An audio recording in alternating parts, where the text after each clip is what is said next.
Hello students, welcome back to my channel. Vishal Gupta आपका teacher. कैसे हो आप सब स्टूडेंट्स? अब हम कंटिन्यू करने जा रहे हैं अर्थमेटिक मीन का जो तीसरी सीरीज होती है हमारी कंटिन्यू सीरीज।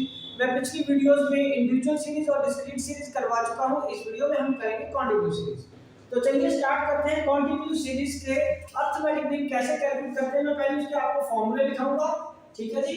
ये आएगा कंटिन्यूअस सीरीज, राइट जी। इसमें कोई भी मुश्किल वाला काम नहीं है, आप बहुत देर से इसको कर रहे हो, ठीक है जी। आपने जूनियर क्लासेस में भी इसको किया था, 9-10 में भी किया था, और +1 में तो मैं करा ही रहा हूँ आपको, और सीए फाउंडेशन या बीकॉम में भी अगर आओगे तो ये सब जगह है, ठीक है। तो इसमें कोई मुश्किल नहीं है।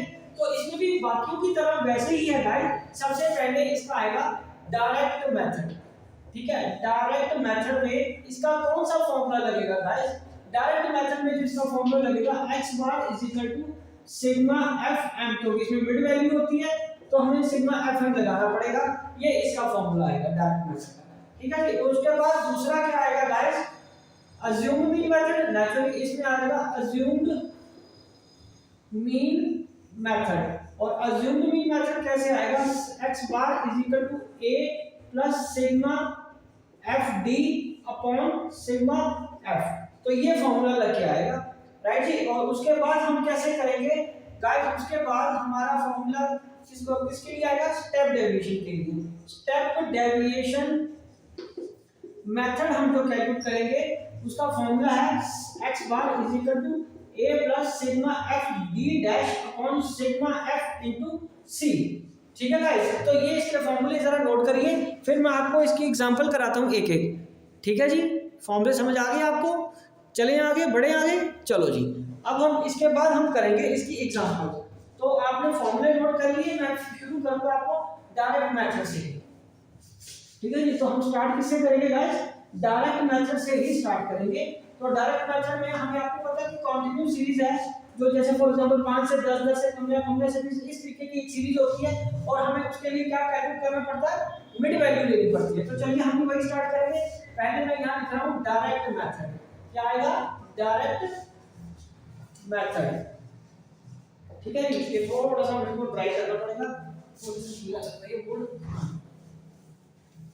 चलिए अब आएगा, यहां मैं दोबारा लिख देता हूं डायरेक्ट मेथड, ठीक है जी। तो इसका जो पहला क्वेश्चन है वो, उसमें मेरे को पहले जो x सीरीज लेनी है 0 से 10, 0 से 10, 10 से 20, 20 से 30, 30 से 40 और 40 से 50। कितना? 40 से 50 यहाँ पे आ गया।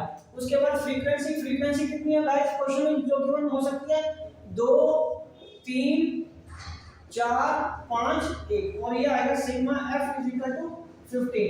काउंट कर लो, 5, 4, 9, 10, 5 पर, ठीक है। तो अब आपको पता है आपको मिड वैल्यू निकालनी है, इसमें से मिड वैल्यू निकालना पता है आपको कैसे? Lowest plus highest upon 2। तो ये क्या आ जाएगा? 0 प्लस 10, 10 डिवाइडेड बाय 2 5 आ जाएगा। तो ये मिड वैल्यू 5 आ गई। तो इस केस में 15 आ जाएगी, और इस केस में 25 आ जाएगी, और इस केस में 35 आ जाएगी, इस केस में 45 आ जाएगी, ठीक है जी। तो अब क्या करेंगे? इसको मल्टीप्लाई करेंगे f को m के साथ, मतलब फ्रीक्वेंसी को मिड वैल्यू के साथ मल्टीप्लाई कर लो।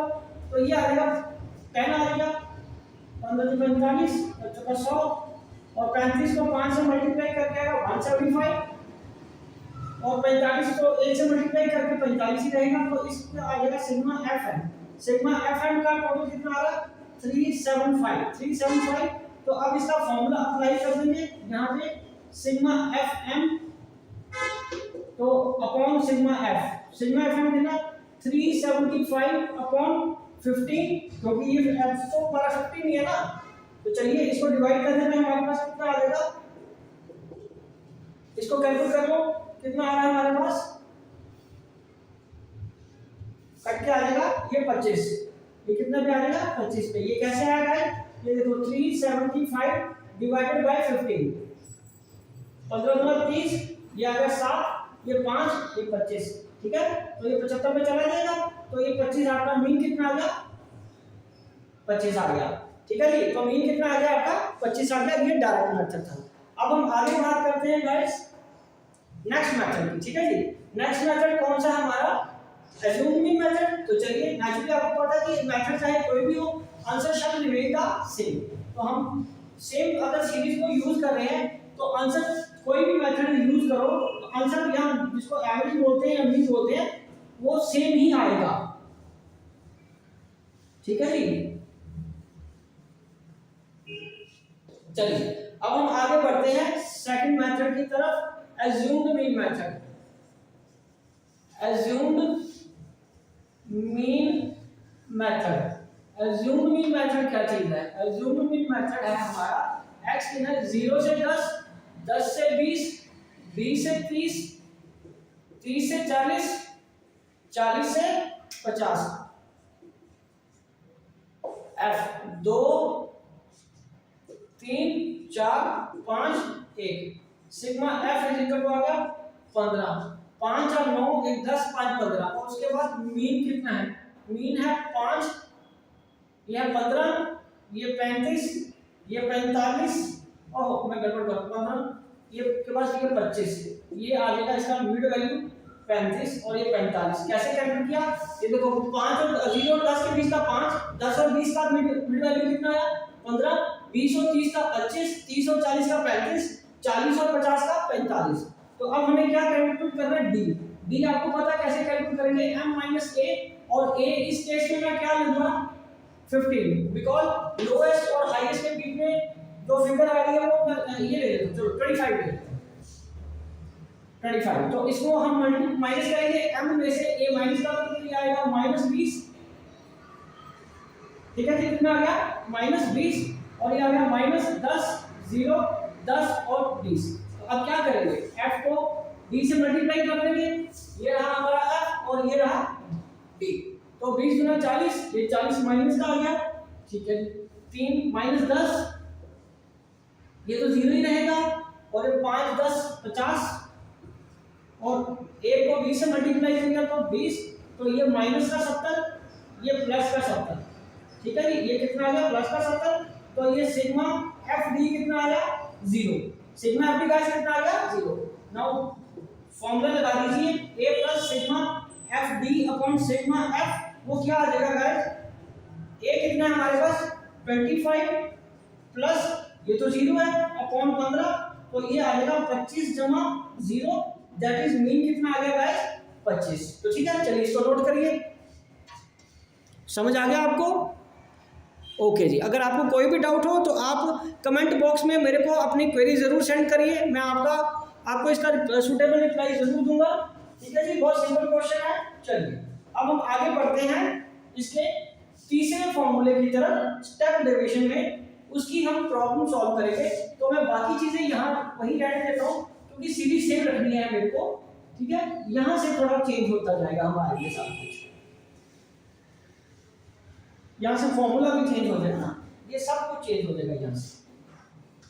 तो ये तो एक तरह से देखा जाए तो ये क्वेश्चन का पार्ट है जो मैंने छोड़ दिया, मतलब इरेज नहीं किया जिसको। यहाँ थर्ड आ गया, ये आ गया स्टेप डेविएशन मेथड। क्या आएगा? Step deviation method. तो स्टेप डेविएशन मेथड में क्या है गाइस? स्टेप डेविएशन मेथड में हमें क्या करना है, उसी तरीके से पहले डी निकालना है। तो डी आ जाएगा m माइनस a, तो ये आ जाएगा अगेन -20 -10 0 10 और 20। तो अब हमें d डैश कैलकुलेट करना है। d डैश कैसे आएगा? d upon c। c आपको पता है कितना लेना है, ये जितना इनका गैप होता है वो लेना हमें। c यहाँ पे आ जाएगा 10, तो ये आ गया -2, इसको डिवाइड कर देंगे 10 से, -1 0 1 और 2, तो ये मल्टीप्लाई करना है f d डैश, मतलब इस d डैश को f से मल्टीप्लाई कर देना है। तो ये 2 और 2 4 माइनस का -3, ये 0, ये 5, ये 2, तो ये आ गया माइनस का 7, ये आ गया प्लस का 7, तो ये आ गया 0। F D dash is equal to 0। ठीक है जी, ये कितना आ गया 0। तो ये आएगा, अब हम फॉर्मूला लगाएंगे a plus sigma F D dash upon sigma F into c। तो by putting the figure, flat question है, ये आ गया 25, ये 0 बन रहा है अपॉन 15 मल्टीप्लाई 10, जिससे मर्जी मल्टीप्लाई कर लो, क्योंकि 0 और मल्टीप्लाई में तो 0 बन ही जाएगा।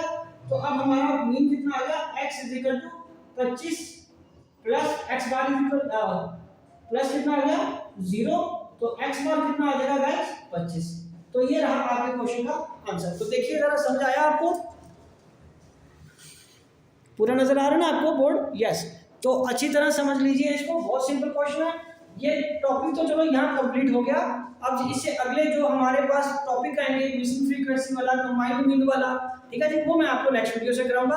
और मेरे चैनल को सब्सक्राइब यदि आपने नहीं किया हो तो सब्सक्राइब कर लीजिए और अपना कोर्स कंप्लीट कर लीजिए। Wishing you good luck.